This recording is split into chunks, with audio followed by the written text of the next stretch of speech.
You, Hogan. We'll start with Mrs. Block for 6, please. Thank you very much, Ms. Hogan. Welcome here, and welcome to your staff who have joined you in helping us understand the reports that you've tabled. We're talking about fighter jets, we're talking about service contracts, and we're talking about federal office space. So there's a wide range of topics that we're covering today. So getting right to it. In your report number 3, Current and Future Use of Federal Office Space, it says that the Treasury Board plays, and I'm going to quote, a key role in providing cooperation across government. What, if any, rationale was given for why the Center of Expertise for Real Property, which was created in 2021, was dissolved only 3 years later? The Treasury Board Secretariat actually plays many roles when it comes to federal office space. As the employer, they do set the tone for in-office presence. So that is a key element to understand when you look at how federal office space is being used and how much is needed. But when it comes to the Center of Expertise, that was put in place to look at a horizontal review of all the fixed assets of the government. They issued 119 recommendations, and we did find that they were dissolved in March of 2024. We were told that it was because of a lack of funding, and that now the responsibility rested with the organizations who had received the recommendations in order to ensure that they had been implemented. But we found that only 21 of the 119 had been implemented by the time the center was dissolved. So I am concerned that some of those recommendations may get forgotten, but it really now rests with all of the departments who received them to act on them. Thank you. According to your report, with this dissolution, the government-wide oversight for implementing recommendations to insist in the government's conversion of the Federal Lands Initiative disappeared, leaving 82% of recommendations not implemented, as you've just pointed out. Based on your report, had the government kept in place its oversight, do you believe there would be more progress in their efforts to create affordable housing? I'm not sure that that one element of oversight would have been the thing that would have kept this on track or increased the pace of it. I think we found in the report that the larger departments who occupy a lot of federal space had not yet signed on for space reduction agreements. They cited to us lack of clarity around the return to office mandate. Would there be an increased presence needed or not?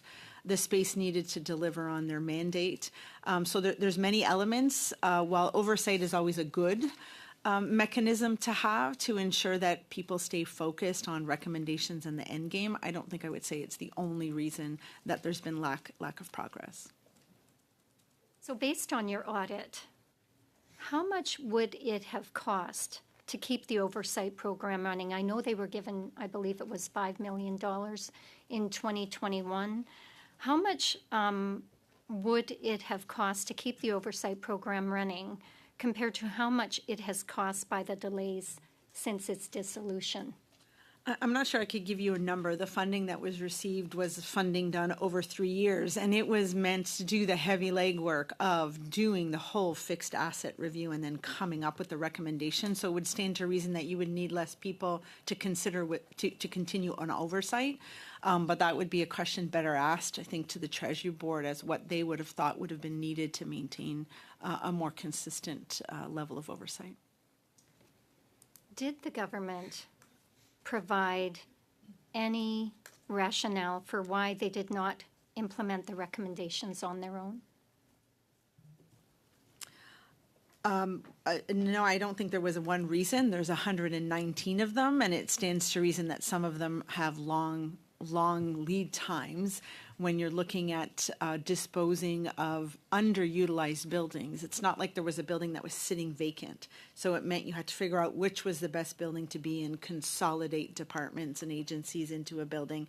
That meant you had to retrofit or renovate those buildings. So some of these recommendations have very long tails. And so I'm not sure that there'd be one reason to say why oversight is no longer there. Okay. According to CMHC, the Federal Lands Initiative gives discounts on the government property purchase based on the level of social outcomes. Did your audit reveal what kinds of discounts federal land is being sold at? And if so, what was it? So we didn't look at what the property was sold at. That wasn't really the focus. Our focus was more on, are the properties being freed up in locations that are with the greatest needs for housing? And what we found is that that wasn't always the case. Buildings were being freed up in places where there wasn't the greatest need in a community. So that really comes down to Public Service and Procurement Canada having the information to know which are the buildings they want to target, and then how do you move federal tenants out of it. And I think our biggest concern was around affordability of the end game, of the outcomes. And what we found is that the homes being built were really not affordable enough for those most in need.